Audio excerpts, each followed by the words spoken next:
You know what you're going to do. You decided what your niche is going to be, whether it's smoking or whatever, and you go out and do it. Now, okay, here's what you want to do. Number one, okay, let's get into advertising a little bit. So just to get started, what makes you better than anybody else? What are the benefits that you have to offer? Okay, so let's say smoking cessation, for instance. Okay, in your town, if there's 30 hypnotherapists, there might be 5 of them that specialize in smoking cessation. Why should somebody come see you over them? Do you offer any kind of a guarantee, which is kind of a tough thing to do, okay, because hard to guarantee the mind. But do you offer a guarantee? Do you offer a CD that they go home with? What would make them look at you before somebody else, okay? We're going to talk about that in just a couple minutes, so let's get back to that in a minute. So once you decide what you want to do, the first thing you need to do is look at your unique selling points. What makes you better than the rest? Why should somebody come see you?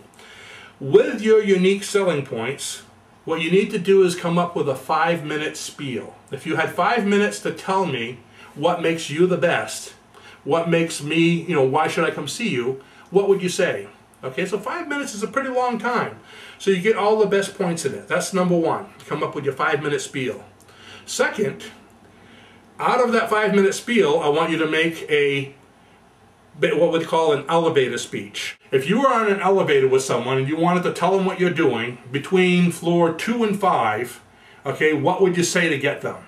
So the elevator's moving, it's from 2 to 5, it's only a few seconds. What's the main points? Okay, so you might be able to get out 2 or 3 really good points. Those points that you said in your elevator speech should be in all your advertising. It should be in your brochure, it should be on your web page, it should be, wherever you can, you put it for people to see it. Okay, because those should be your main points of advertising.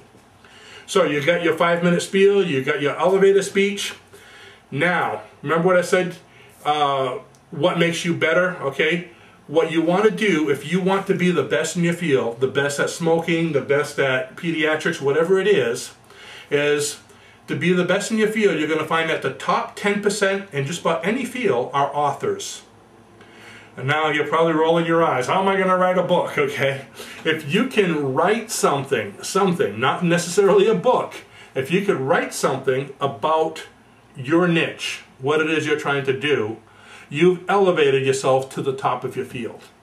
If you could write a book, that's great. Now when I say a book, it doesn't have to be a 300-page book. It can be a 50-page book.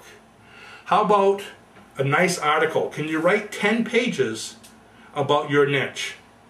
10 pages of something that would be interesting, that people would really like to know about what you're doing, okay? So you write a 10-page book. Then what do you do with it? You offer it for free on your webpage, or in different advertising. You can offer it for free in your brochure. You can use it as a way to get people to come.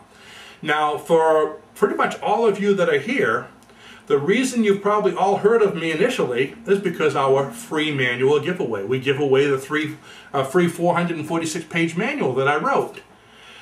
That's what I'm talking about. That's the catch. That's what made us the leaders in the field. We wrote the book. By giving it away free, we get people's names. Okay, so if you're going to give something, it's okay to ask for something if you're giving something, okay? If I just came up to you off the street and said, can I have your email address, you probably won't give it to me. But if I say, here's a 440-page book, can I have your email address, I'm giving you something, it's expected that I can get something back. That's one of the biggest ways we've built our business. If you can collect enough email addresses from people, okay, there's a clientele. Now you send out newsletters, you send out specials, you send out so many different things. One of my mentors years ago had said, if you have things in your store to sell, things, CDs or whatever, depending on what you're doing for business, if you can collect a minimum of 10,000 emails, you have a full-time business just in that alone. Now this guy, what he did, he wrote a lot of little ebooks. That's a big thing now is ebooks. But just by selling ebooks, if you have 10,000 emails, that's a full-time income. Now that's going to take a while to do, okay? But get started now. Getting emails, getting people's contacts, this network, basically is income in the bank. It's money in the bank. So anyone you see, anyone you deal with, collect business cards, give away books, whatever, and start collecting your emails. That's going to really help you. Let me see. What do you think about group hypnosis or hypnosis parties? Oh, we're going to be talking about that. I think those are both very good ideas. But let me move on with this, okay? So be the expert in your niche. Write a book, give it out. Now, let's talk a little bit about getting leads, okay? So now you have your office, you decided what you're going to do, you've made yourself the authority of the field, okay? It's kind of like when you take the paper off, the window of your store, you want clients there, okay? So you're ready to start. Where are you going to get your clients from? Most of these ideas, actually all these ideas I've told you about so far, and the ideas I'm going to tell you about, here's a little shameless pitch, came from this book right over here, okay? Triple your clients in 30 days. If you're a graduate, you already have this in your packet. This is something I wrote. It's actually a marketing book for the Hypnosis Practitioner. But this has a lot of ideas of how to get clients. So I'm going to go over some of these that are right in the beginning of the book. So here's what you want to do. Okay, keep in mind when it comes to networking, okay, you probably know, if you've lived in an area for a while, you probably know at least 200 people. The average person that's been living in an area, his circle of influence is about 200 people. Now think of this, 200 people, meaning your immediate family, your relatives, people you work with, people you come in contact with on a daily basis. You get up in the morning, go to Dunkin' Donuts, there's probably 20 people you know right there. You go to the gas station, you go to the store, you go to the grocery store, the bank, the butcher, the baker. Okay, so we all know about an average of 200 people. If you have a good product and you speak to this circle of influence, each one of these people also knows about 200 people. Can you see where this is going? Okay. Now, hypnosis is a topic that everyone's interested in. When I first started, I was doing a lot of going door to door in businesses. And I'd just walk in and say, hi, I'm Rene with, at the time it was Southern Maine Hypnosis. I just wanted to introduce myself and give you some free coupons. I'll be talking to you about this in a minute. I'd turn around and I'd walk out. 8 out of 10 of them would stop me before I hit the door. They'd say, oh, hypnosis? And they come over and now they're asking me questions. You see, it's such an interesting topic. It's not like being an accountant or something there's quite a bit of. The mystery gets people asking you questions, okay? So, let's go back to the circle of influence. Out of everyone you know, make a list of them, starting with family, friends, extended family. Make a list of every single person you know. And then go down alongside that list.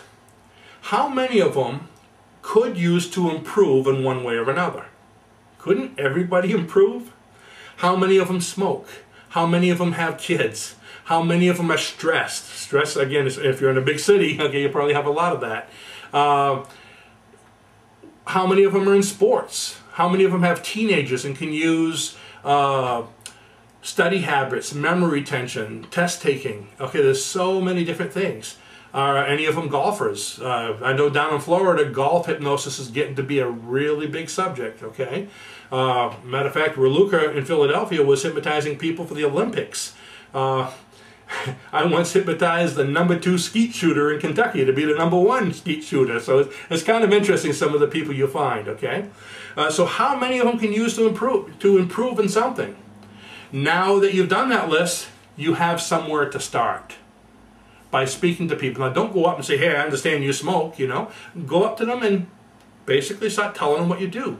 Hi, I'm Rene. I just opened, or if they already know you, hi, I just opened the hypnosis office. We do this. Here's my card.